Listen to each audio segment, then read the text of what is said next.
स्वागत करते हैं आपका हमारे चैनल के अंदर। दोस्तों, कौन बनेगा करोड़पति की तरह एक सवाल है कि कौन जीतेगा छत्तीसगढ़।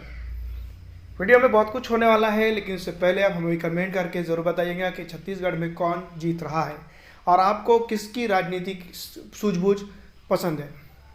फिलहाल दोस्तों, मैं आपको बता दूं कि वीडियो में आगे बढ़ने से पहले नए दोस्तों से कहूँगा कि चैनल को सब्सक्राइब करके लाइक और ज़्यादा से ज़्यादा शेयर कर दीजिएगा। वैसे तो मैं आपको बता दूं कि छत्तीसगढ़ के अंदर राजनीतिक चाल और राजनीतिक घोड़ा, जिसको हम कह सकते हैं, या फिर शतरंज की बिसात में ऊँट जो है तो सीधा और घोड़ा ढाई घर चल चुका है। और सीधी तौर पे मैं आपको बता देना चाहता हूं कि छत्तीसगढ़ में भारतीय जनता पार्टी की जो है तो हालत इस बार काफ़ी जो है तो पतली हो सकती है। वैसे तो मैं आपको बता दूं कि पूरे हिंदुस्तान के अंदर 2014 के बाद से लगातार तेज़ी से जीत की तरफ अग्रसर होने वाली पार्टी भारतीय जनता पार्टी थी। इतनी बड़ी पार्टी, उसका कैडर अब जो है तो ख़त्म होता हुआ नज़र आ रहा है। बहुत सारे लोग जो है तो भारत जोड़ो यात्रा के बाद भारतीय जनता पार्टी को छोड़कर भारतीय राष्ट्रीय कांग्रेस पार्टी की तरफ जो है तो मूव हो हुए, और इसका नतीजा स्वरूप जो है तो बहुत सारी स्टेट के अंदर अगर देखा जाता 2000 या फिर यूँ भी कहा जाए कि भारतीय जनता पार्टी या फिर जो है तो जो चुनाव हुए हैं वो पहले ही हो जाते तो भारतीय जनता पार्टी जो है तो काफ़ी कुछ अच्छा कर सकती थी, अगर भारत जोड़ो यात्रा पहले ये चीज़ें हुई होती तो। फिलहाल इन दिनों में छत्तीसगढ़ के अंदर भूपेश बघेल की सरकार रवादवा है, और अब जो है तो राजनीतिक सूझबूझ और राजनीतिक ताना बाना काफ़ी अलग होता हुआ नज़र आ रहा है। 3 दिसंबर 2023 को सब चीज़ें साफ हो जाएंगी, लेकिन फिलहाल मैं आपको बता दूं कि भारतीय राजनीति की एक करवट और इस तरह से जो है तो करवट होगी, ये किसी ने सोचा भी नहीं होगा कि भारतीय राजनीति के अंदर जिसको पप्पू कहा जा रहा है वो एक वक्त में आकर दुनिया के सामने, सबके सामने आकर इसको पनौती घोषित कर देगा। लेकिन दोस्तों, मैं आपको बता दूं कि इस तरह की हालात और इस तरह की हलचल जो है तो काफ़ी निंदनीय भी मानी जाती है और निंदा भी करनी चाहिए। किसी का नाम बदनाम नहीं होना चाहिए, ये सबसे इम्पॉर्टेंट चीज़ है। दूसरी तरफ मैं आपको बता दूं कि राजनीतिक सीमाकरण अब छत्तीसगढ़ के अंदर बदलता हुआ नज़र आ रहा है, और सबसे इम्पॉर्टेंट फैक्टर ये है कि भारत जोड़ो यात्रा के बाद ही नहीं बल्कि शुरुआत से ही अगर छत्तीसगढ़ को देखा जाए तो काफ़ी विचलित तरीके से यहाँ पर राजनीति चल रही थी, और सीबीआई, आईडी और बहुत सारे ऐसी चीज़ों की रेड के बाद भी यहाँ पर जो है तो कांग्रेस मजबूत होते हुए चले जा रही थी। दूसरी तरफ मैं आपको बता दूं कि यहाँ पर थोड़ा सा अलग राजनीतिक सीमाकरण बनता है और राजनीतिक चाल और ताना बाना यहाँ बुना जाता है। उसमें सबसे इम्पोर्टेंट ये है कि हिंदी भाषी होने के बावजूद भी छत्तीसगढ़ के अंदर काफ़ी जगह पर हिंदी भाषा बोली जाती है, और बहुत सारी जगहों पर बहुत सारी अलग अलग भाषा भी बोली जाती है। हिंदी भाषा होने के बावजूद भी छत्तीसगढ़, और मैं आपको बता दूं, ये अपने आप की एक अलग अनोखी राजनीति रखने वाली स्टेट है। यहाँ पर सबसे इम्पोर्टेंट बात है कि जो है तो यहाँ पर जिस तरह से आदिवासी समाज और कुछ अलग तरह का ताना बाना रखने वाले लोग पाए जाते हैं। यहाँ पर राजनीतिक तौर पर अगर देखा जाए तो बहुत सारे लोग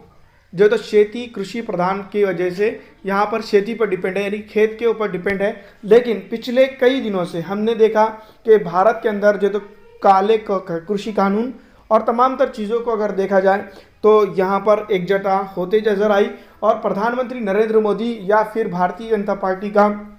छत्तीसगढ़ से स्पेशल कनेक्शन ना होना, ये बात अपने आप में कहीं ना कहीं ये जाहिर करता है कि उमूमी तौर पर तो जो देखा गया है कि जब कोई स्टेट टूटती है या फिर नई स्टेट बनती है तो उसके अंदर जो तो भारतीय जनता पार्टी आती है। मध्य प्रदेश टूटा, मध्य प्रदेश से टूटकर छत्तीसगढ़ एक तरफ से अलग हुआ,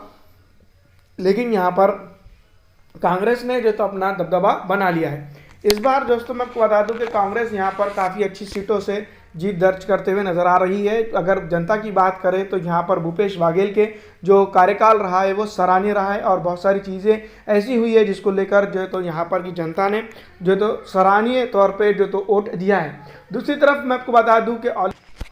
छत्तीसगढ़ के अंदर राजनीतिक सूझबूझ काफ़ी अलग है, और इसी सूझबूझ को फ़ायदा उठाकर जहाँ पर कांग्रेस ने अपना जो तो वर्चस्व बढ़ाया है। वैसे तो मैं आपको बता दूं कि कांग्रेस पार्टी यहाँ पर कुछ चीज़ों को लेकर जो है तो काफ़ी अच्छी तरह से उन्होंने प्रचार प्रसार की है, जिसके चलते जो है तो यहाँ पर बहुत सारी चीज़ें होती हुई नजर आई है। इसी तरह से अगर भारतीय जनता पार्टी भी अपनी रणनीतिक चाल को यहाँ पर करती तो काफ़ी कुछ चीज़ें बदलाव की तरफ जा सकती थी। लेकिन फिलहाल मैं आपको बता दूं कि भारतीय जनता पार्टी के लिए अब ये दूर की कौड़ी का मामला होता हुआ नजर आ रहा है। 90 सीट की जो है तो राजनीतिक ज़मीन यहाँ पर तलाशते हुए कांग्रेस का पार्टी काफ़ी आगे जा चुकी है। और बताया ये भी जा रहा है कि भारतीय जनता पार्टी की कई रणनीतियों को लेकर जो तो जनता के बीच में कांग्रेस बुरी तरह से गई थी और जिसके चलते यहाँ पर कुछ चीज़ें हुई है। दूसरी तरफ मैं आपको बता दूं कि भारतीय जनता पार्टी के कई ऐसे वादे हैं जिसको लेकर जो तो काउंटर तरीके से कांग्रेस पार्टी मैदान में उतरी, जिसमें सबसे पहले जो तो गैस सिलेंडर की बात अगर की जाए तो जहाँ पर मैं आपको बता दूं कि 450 या 500 की बात की गई थी, उसी तरह से मैं आपको बता दूं कि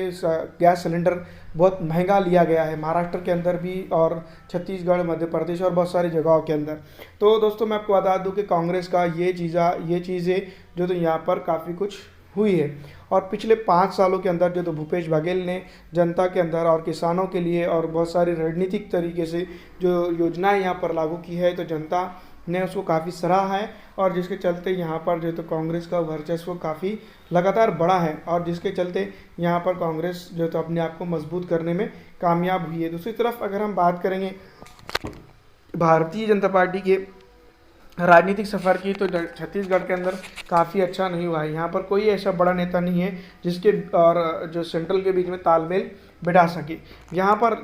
अगर कांग्रेस की बात की जाए तो यहाँ पर सेंटर भी यही है और स्टेट भी यही है, यानी कि स्टेट के फैसले यही होते हैं और यही वजह है जिसके चलते जनता हर चीज़ समझती है और जिसकी समझ बूझ जनता के पास अब जो है तो पहुँच चुकी है, जिसके बावजूद यहाँ पर जो है तो कांग्रेस मजबूत हुई है। तो दोस्तों ये तब तमाम तर चीज़ें हैं और पिछले 5 सालों के रिकॉर्ड अगर देखे जाए तो कहीं ना कहीं कांग्रेस को कहीं ना कहीं बड़ा मत देते हैं, चाहे वो मध्य प्रदेश हो, चाहे वो राजस्थान हो या फिर जो तो छत्तीसगढ़ हो। मध्य प्रदेश की बात हम इसलिए कर रहे हैं क्योंकि शुरुआत में जब कांग्रेस की यहाँ पर सरकार हुई थी तो किसानों के कर्ज़ों की बात जो तो लगातार तरीके से कही गई थी और आखिर में जब चुनावी मैदान में कांग्रेस यहाँ पर थी या फिर हर जगह रही है, तो वो कांग्रेस ने जो रणनीतिक जो स्कीम्स जिसको बताई हैं वो काफ़ी सराहनीय और जनता को पसंद आई है। अगर मैं आपको बता दूं, मैं भी सेल्फ अगर सोचूं तो अगर मेरे स्टेट के अंदर भी इस तरह की घोषणा कांग्रेस करती है तो ज़ाहिरी तौर पर हमें भी कांग्रेस को ही वोट देना होगा, क्योंकि जिस तरह से कांग्रेस ने काम किए हैं वो काफ़ी सराहनीय भी है। लेकिन दोस्तों मैं आपको बता दूं कि छत्तीसगढ़ के अंदर कहीं ना कहीं भारतीय जनता पार्टी एक अच्छी टक्कर ज़रूर दे रही है। जिस तरह से मैं आपको बता दूं कि बराबर की टक्कर जिसको हम कह सकते हैं वो भी होता हुआ नज़र आ रहा है। दूसरी तरफ जिस तरह से ईवीएम की बात की जा रही है या फिर जो है तो राजनीतिक मिलावट की बात की जा रही है, ये बहुत सारी चीज़ें तो होते हुए दिखाई ज़रूर दे रही हैं और इसके ऊपर जो तो घंटों बहस की जा रही है गोदी मीडिया पर भी और बहुत सारी जगहों पर भी, लेकिन ये रुकने का नाम नहीं ले रहा है। तो बेहतर यही होगा कि ईवीएम की जगह पर आप बैलेट पेपर की ज़रूरत है हमारे देश को भी, और आने वाले वक्त के अंदर अगर प्रधानमंत्री नरेंद्र मोदी 2024 में ये कर देते हैं तो काफ़ी कुछ चीज़ें उनके फेवर में जा सकती है। फिलहाल इस वीडियो में इतना ही। अच्छी लगने पर लाइक ज़रूर कर दीजिएगा।